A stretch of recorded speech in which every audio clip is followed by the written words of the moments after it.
So you're watching a presentation of Aldello for Restaurants by POSNation.com. We're here to show you in the demonstration database or the demonstration program how Aldello for Restaurants can be configured for a bar or a nightclub.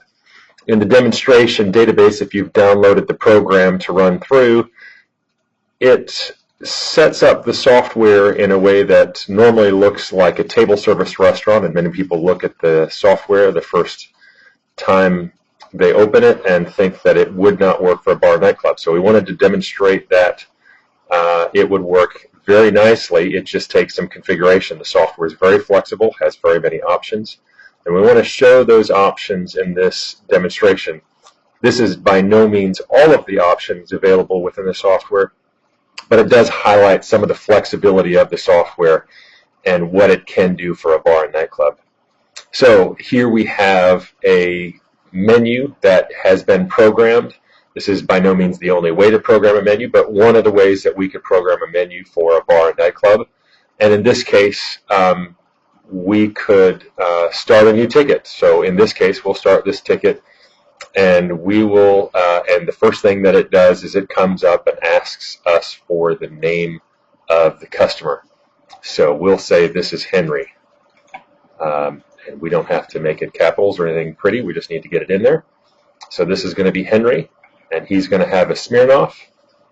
And then down here it's showing us our modifiers. So we could do that Smirnoff with 7-Up. We could put it in a tall glass with a twist of lime if we wanted to, because we have lots of other options of modifiers that we can use here as well.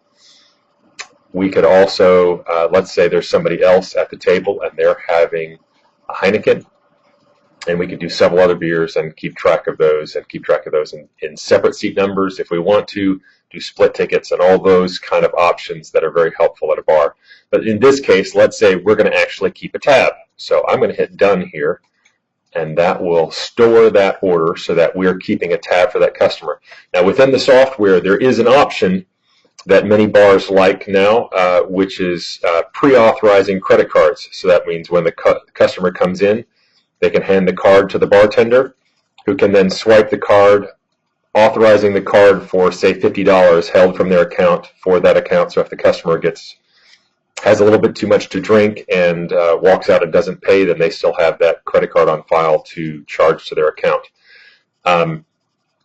And it will also take that person's name and put it as the person on the tab. Now what you've seen here, this little screen that popped up that says enter access code, this is telling us after 30 seconds there is a security function that can be turned on or off on the software, that after 30 seconds the system will sign off the cashier so that they have to sign back in so that another person couldn't come in and get into the drawer if the bartender walked away too much. So this is a security function that can be turned off if not wanted. So I'm going to log back in. My security number is very easy to use just because I'm doing an example. In this case, let's say I have one of the tabs that I already have. I want to go back, open back up. I can go back in here, and let's say Fred now is ready to pay out. So I'm going to pull up Fred's order, and you can see our total on Fred's order is $14.45. We can now look down here, and we have these buttons in green.